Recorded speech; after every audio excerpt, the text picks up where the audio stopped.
And here we are at the 8 o'clock position on Atlantis Spaceship. We have our purple Zerg player from Team Acer winning her last 3 games in a row, bringing her team just 1 game away from advancing in Team Arena Challenge 3. It is Scarlett. And her opponent at the 12 o'clock position, our blue Terran player, the final boss from Team SCV Life, their ace Terran player, it is Polt.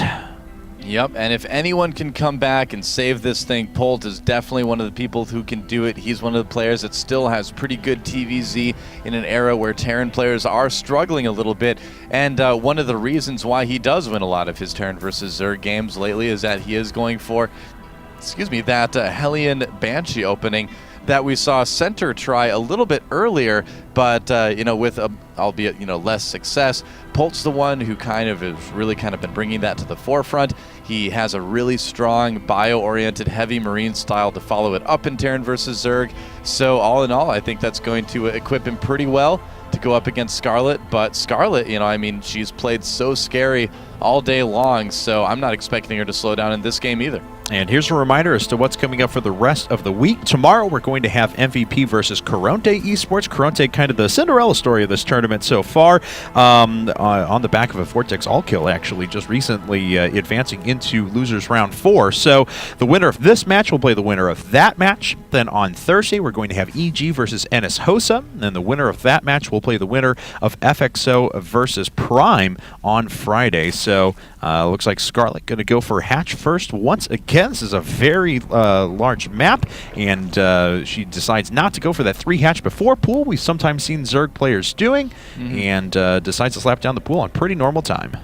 Yeah, I do like the 3 hatch before pool, but in a situation like this where it's still must win essentially, it's a bit of a risk. You don't want to take risks against a player like TSL.Polt. He's known for being a little bit more on the aggressive side, even with the 1-Rax gases expand that's so common in TVZ. Just not worth rolling the dice in this case, and that's a good choice by Scarlett to keep things a little bit safer. And I'm wondering what we're going to see after this. This is the first ZVT that we've seen Scarlett play today. So are we going to see, gas fairly quickly into a regular speedling build? Are we going to see 4 queen, 6 queen? There's a lot of good options that Zerg has in the early game right now. Well, it looks like it's going to be 4 queens at the very least. I mean, she's bypassed gas for quite a while, so first queens are starting to hit, and we'll see when she decides to take her gas. It'll kind of tell us how many queens she wants to produce, especially how quickly she wants to take a 3rd base. That could possibly come up here pretty soon, especially if she wants to stare down that 6-queen build. Back on Polt's side, though, he is putting up 2 gas for now. Could be going into those reactored Hellions very quickly after the... After deciding to expand after 1-Rax. He has a lot of opportunities, or a lot of choices at his disposal. Yep, that's right. So I'm wondering if we're going to see a really fast 3rd command center from Polt. He really does like doing that lately in a lot of his matchups, TVZ included. We do have queens 3 and 4 on the way for Scarlett, by the way. But yeah, so what's it going to be for Polt? He's got 2 gas, it looks like, right now, and saving up for probably that factory. 3 in each gas, it looks like. Yep. Doesn't have the barracks moved to a position to build the reactor yet, but I think we're going to see it right after this Marine comes out. Yep, there it is, moving over to get ready for that reactor. And so the question is, will we see that fast 3rd command center? Well, he does have everything timed out so well now. We've seen a lot of players. Oh, well, there's your answer right away. In fact, classic Polt. Yeah, very classic Polt. In fact, we'll even see if he produces any reactored Hellions. He may make a couple of them just to take map control, but it looks like he's obviously way more worried about getting his bioforces up and running. Yeah, and I think that's the better decision, too, in this particular case, where it is a situation where you really do need to win, too. It's a must-win kind of for both of these guys, even though Acer does have, another sort of free game, essentially another extra life. Polt is going to want to go ahead and do something that he can be aggressive with and, be safe with at the same time. You can see him already putting a little bit of pressure on with those Marines, and he's only going to be able to increase that a little bit with a couple Hellions as well. But we may see a couple more barracks go down, maybe a 2nd engineering bay. I think all of this kind of points to Polt wanting to probably take a little bit quicker 3rd, possibly. Could very well be. Not super fast, but a little bit quicker. And he is actually going double tech lab and single reactor on his barracks, so we may even see his Telltale Marauders out here in a bit, or he may just double produce those bio upgrades and eventually switch this barracks back onto or I guess this one back onto the reactor here and swap that with the factory to produce tanks later on.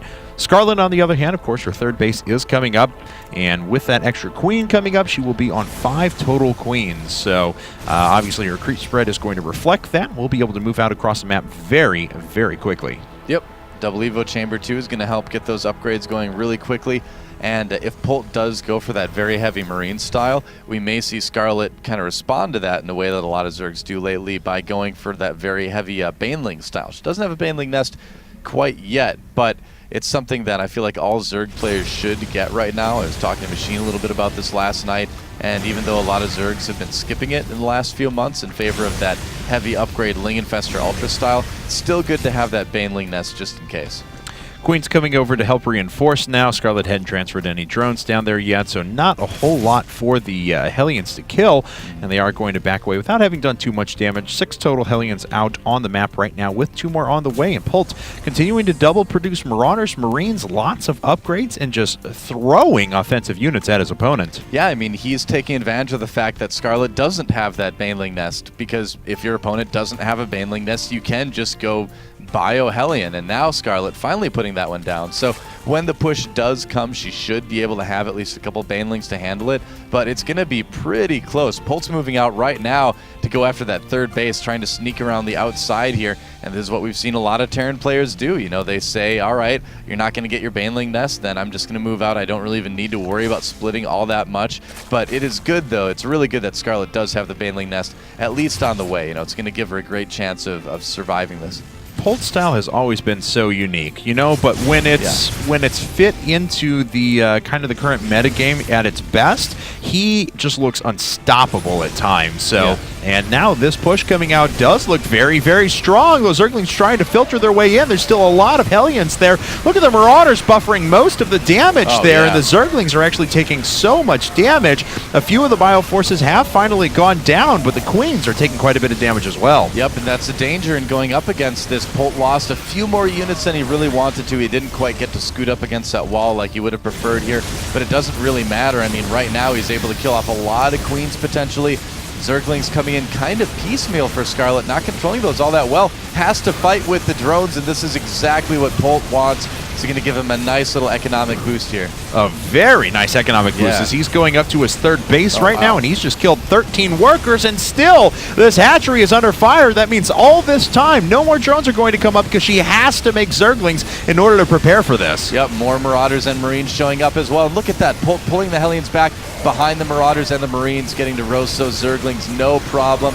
Man, that is so many larvae, so many resources used by Scarlett to push this back. So she saves the hatchery, lost a lot of Queens, though, a lot of drones, and just playing a lot of everything there to that push from Polt. And that really just underlines why it's so important for Zerg players to still get that Baneling nest at the normal time.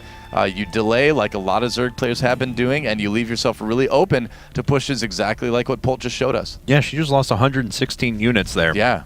And as we can see, a few more barracks coming up for Polt. This is very Polt style. 6 racks.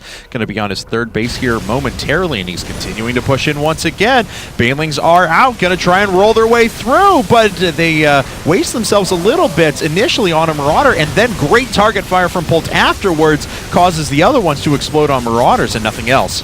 Yep, so Scarlett, you know, should eventually be able to push this away and kind of clean things up a little bit, and it looks like she's done that now, but, you know, again, it's just so hard once Terran kind of makes you use that many resources and that many larvae on things that you don't want to use them on, then that it becomes really hard to kind of keep up. So, with that being said, Polt's starting to produce a few tanks now, of course, to go very bio-heavy at the beginning of this game, but eventually moving into Marine tank afterwards. 2-2 upgrades are on the way for his Bioforces, and Scarlett, even with her little bit damaged economy, still going up to Hive Tech and Aspire at the moment, so Broodlord's going to be a very real threat here very soon. Yep, most Zerg players will kind of try to keep their timings as close as they can to what they would normally want them to be, even after losing things like that. The problem is that you may be able to hit those timings, but you're just going to have less stuff overall. So she's still going to have Broodlords relatively quickly, but it's going to be a little bit tougher to do those late game engagements initially unless she can kind of use that tech then to hold off Polt long enough to take a 4th and a 5th and kind of get back into the swing of things economically. And Polt is macroing so well. I mean, he's sitting on 6 barracks, all with add-ons now. He's got his 4th command center coming up. He's producing, well, basically everything you could want out of a Terran player at this point. Of course, once he eventually does see that Greater Spire is going to be on the way here momentarily, as Hive Tech did just finish up, he'll, of course, want to switch over and start producing some Vikings as well. But for the time being, Polt looking pretty strong. Yeah, I saw those infestors, though, and immediately turned and ran away. I would too, man. I mean, he didn't have anything that you would want to fight infestors with in that composition. So, good decision. Does give him the knowledge that that he's probably looking for, too. Does kind of confirm what Scarlett is going for him. And, you know, to Scarlett's credit, too, she is keeping up on upgrades. She is relatively keeping up with those timings, too. She just has a little bit smaller army. So now Polt's just going to try to get some more map control with those Hellions. May decide to scan and kind of kill off some creep tumors, but he's just got to kind of buy time now until he gets out units that can deal with those infestors and kind of have that late game strength. It's not the worst risk for Scarlett to take right now as well, to just go for super heavy high-tech units, you know, and just kind of bypass those defensive forces you would normally have at this stage of the game, which is kind of what she's done. She only has 8 Banelings up. The infestors she's going to use in her late-game army, so I mean, those were going to be there anyway. Well, and 29 Zerglings behind that as well. Well, that's definitely the risk that you want to take, because if you don't, if you just keep making tier 1, you know, tier 2 units to just kind of stay alive and try to keep up with them, then you're just always going to be falling behind. And Polt pushing in with a strong army, but here comes Scarlett. She's got a lot of infestors here. Banelings connecting pretty well, but Polt still able to take that out. Again, you know, just if you looked, that was just a lot less units than a Zerg player would normally have in this case. And unfortunately for Scarlett, it's going to be pretty tough to hold this push here. This is a very strong push. Her 4th base is shut down. The Hellions have made sure of that because they are still alive. There's enough medevacs here that most of those Marines actually survive the fungal growth. So really, Scarlett's throwing a lot of energy at this and not getting a whole lot done. So Polt has been playing this so well. I mean, gotta hand it to Scarlett. She has played magnificently in this setup to now, but Polt is just really taking over. Yep. Oh, nice Hellion positioning too. Really making the most of those. Scarlett will eventually kill them, but he's going to take a lot of Zerglings with those Hellions as well. So in the end, Polt really kind of focusing on making a lot of medevacs, now starting the Viking production, but with this kind of style that Polt is going with, you want to normally quote-unquote over-make medevacs because it does kind of nullify the fungal growth and forces the Zerg to make more Banelings, which then ends up meaning less Broodlords and therefore infestors and things too.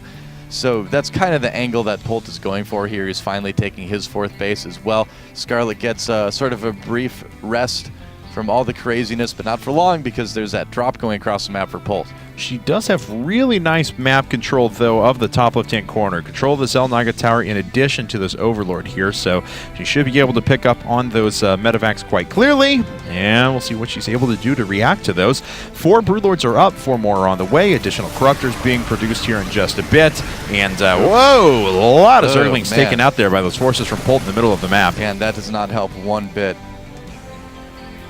Nope. All right. Sure doesn't. Well, Polt just going to keep running down. Unfortunately, Scarlett just has to throw fungals behind her to make sure that the army doesn't catch up in time. And Polt was able to drop most of his forces down. Oh, loses one medevac, but he still has so many bio units here. And as soon as Scarlett wants to react to that, Polt will just roll right through the front with this army.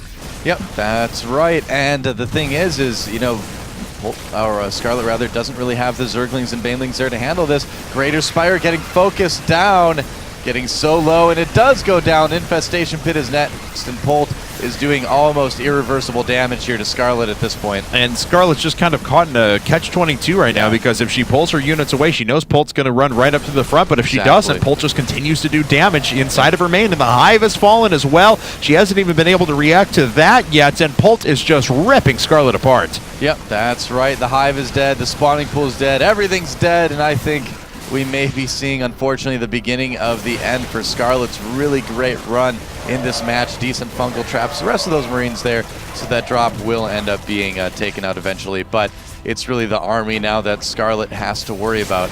Yeah, no kidding. I mean, I've got to say, Scarlett has just had a magnificent performance in this set. I mean, Revival was just tearing through Acer players, and Scarlett came back and turned it to a 4-3. So even if she ends up going down here, certainly she did more than she was asked to do. Well, we're probably going to have an ace match, which is just going to be crazy. That's going to be awesome to see. And those Broodlords, ooh, they are causing a bit of a problem for Polt's army here. Yeah. That's something that he may not have quite calculated appropriately for. He's only got 3 Vikings out there. Oh, the Corruptor's a little bit farther forward, but everything does get pinned down by Fungal Growth. A couple of those hitting. The Corruptors were just there to take out the Medivacs, so the Fungals would do a little bit more damage there. So 8 Broodlords are up, but nothing's really protecting them anymore. Yeah, she's kind of banking everything on these Broodlords and Corruptors. Polt attacking on a couple different fronts. Took out another base. Scarlett hardly mining at all right now. And so Polt can just kind of play the war of attrition here. He can just make a ton of Marines, run them in, snipe off a couple Broodlords, let them die, and just kind of try to make sure that his production keeps up. He's making 10 Marines at once, and that's a good amount of production. He's also going to put a planetary there at his choke, too, so that's going to let him be a little bit more positional about everything, too. All right, well, let's see here. That's going to be an orbital, actually. Yeah, never mind. It's a lot of command centers. It was weird. He like floated it, lifted it, set it down, and then decided to turn it into another orbital. So this is a lot of command centers up, though. He's got, what, 4, 5, 6, 7, 8, 9, 10 command centers at the moment. Well, that's smart, because now he can just land at a base and mule it to death completely, like really, really fast. Yep. Sacrifice the SCVs he has on minerals, use that as army size, and that's going to put him in a prime place to end up finishing this game. But Scarlett still has a really, really scary army out on the map right now, so Polt at some point is going to need to deal with that as well, and he's trying to by building some more starports, but doing that Viking production. But look at this, Polt running in now with a drop, and Scarlett knew she pulled out of position, and she's sending some of her forces back, and Polt is just making his way through with a pretty big army, but the Broodlords are in position. Is this enough for Scarlett to hold this? And it looks like it is. Polt moving away at the moment. They're finally stimming up and rushing forward. One of the Confessors goes down, but it lands a Fungal Growth on a lot of those Marines, but Polt is still continuing to do massive amounts of damage with this 2 medevac drop. Yeah, these drops are really, really causing Scarlett some big problems. I'm surprised at the amount of Thors, actually, that Polt decided to add in with this. They are durable units, and they can, you know, the splash damage can add up when those Corruptors do kind of stack like that. But overall, a lot of Terran players would choose to use those resources to throw down a couple more starports and make more Vikings. But I think it's a fine decision either way. You know, if you can get out enough Thors, it becomes efficient. That's it's weird to think about, but yes, once you have a pretty staggering count of those, get critical mass with Thors. Which there are. Oh, whoops. Okay, well, take one out right there. I mean, that one was the weak one, I suppose. Might as well replace that with a unit that has health. That was a good decision. I mean, you can repair it. I guess you have like 1 million command centers. You can spare a mule, but not in Polt's army, man. In Polt's army, only the strong survive. No kidding. Survival of the fittest, I suppose. It's a pretty large force for Scarlett. Still, she is down by 25 workers at the moment. So, army size not that different for our 2 players. But, of course, Polt just on the vastly superior economy. Oh, that other Greater Spire is going to die so quickly, even getting canceled. That was weird. I've never seen one turn back into a Spire and then die before. That was interesting. Yeah. Look at the banks right now for both players. Scarlett just not able to build that bank, not able to even get maxed out again, and that's really what's going to cause the majority of her troubles, because that army that she has isn't going to last forever. You know, eventually Polt's going to be able to pick it apart, and unless she can get some more bases, that's going to be the end of the game right there. And Polt just kind of running through the front, trying to pick off any Broodlords. He hasn't gotten any quite yet, but he will here momentarily if he keeps pushing forward. Yeah, I mean, there are enough Corruptors out that it's going to have to be a pretty staggering Viking count for Polt to be able to do damage, and he is starting to make them 6 at a time now. Well, he's got so many resources. I wonder if we're going to start to see Raven's Seeker Missile as well. That's been something that a lot more Terran players lately have been trying out in a later game TVZ, but Polt, for now anyway, appears to just kind of be going for just lots and lots of Vikings, which should work just fine too, as long as you keep them spread. You know, you don't want to get them fungled, but if you take care of them, they do just fine. And there are 14 Vikings out now with, again, 6 at a time on the way, along with Terran ship weapons level 1. So Polt's still in a very commanding place. Kudos to Scarlett, though, for being able to repel each of those attacks. Looks like 3 more Broodlords are coming up now. Well, what she did was she took a situation where she was like, all right, the only way I'm going to live for the next 5 minutes is if I dump everything I have into just a huge amount of Broodlords, because I know that Polt doesn't have a lot of Vikings out yet. And by doing doing that, even though she didn't have really anything else. She was able to just kind of stay alive. But, you know, again, she's going to need to do more than just that, and it looks like she may be on the verge of losing another layer here. Yeah, she does take out a few Thors up at the front, but yes, Hive Tech looks like it's getting very low. Oh, Fungal's hitting most of those Marines, though, and it looks like she may be able to clean all of this up, and indeed, she is going to, and keeps Hive alive once again. Yep, that's right. Barely saves it there. Polt moving in, though, with a lot of Vikings. He doesn't have +1 yet on them, but they are, you know, pretty good. Yeah, Decent splitting. Yeah, and the Corruptors, though, taking a little bit of damage from the Thors in addition, but the Vikings just continuing to just slam away at the Corruptors, and their account is eventually getting lowered, but Scarlett has been able to even the supply with her opponent. Wow. But as we see, I mean, that army is still incredibly strong, but Polt has quite a bank and is starting to run through that at the moment. Yep, that's right. Now, if you notice, he switched over to making mostly Medivacs, and before he decided to start making Vikings again, made another round of Medivacs too. With the amount of Marines he has and the amount of energy those Infestors used, he might be able to just do this with Marines. I think he thought about it for a moment, but then he switched back to Vikings. Those Marines aren't going to do anything. Yep, bye-bye. So, the Broodlords and Infestors still quite strong, a fair bit of energy left on those, but Polt has just taken the map. You were talking about muling something to death. Well, there it is. There it is. And more mules, why not? The more mules, the merrier. Polt still with a 30 supply lead. Scarlett on a push that she knows she needs to win. If Scarlett can beat Polt with this push, she's going to win the entire match. Taking out that command center. Trying to counterattack and killing a few workers there, which is pretty nice. Of course, Polt can just kind of turn that into army supply here in a second, though. Yep, that's actually very true. He's got so many Thors on the way, too. It's interesting. The Thors, mules? The Thors do sort of work as a soak for fungal growth. I mean, they aren't really affected by it that much because they have so many hit points, and they do also, if they're controlled well, shoot up and shoot a lot of missiles at once. So, like any anime has shown us, lots of missiles at once can end up doing a lot of damage.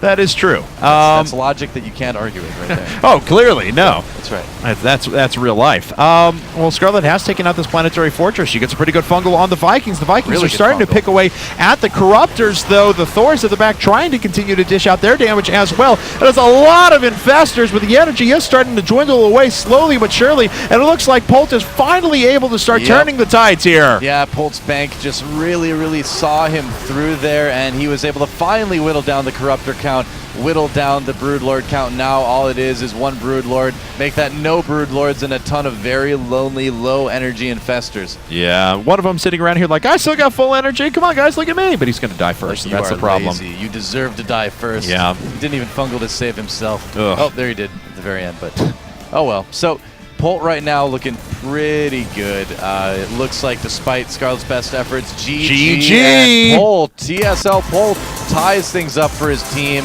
We are going to the ace match. No kidding. So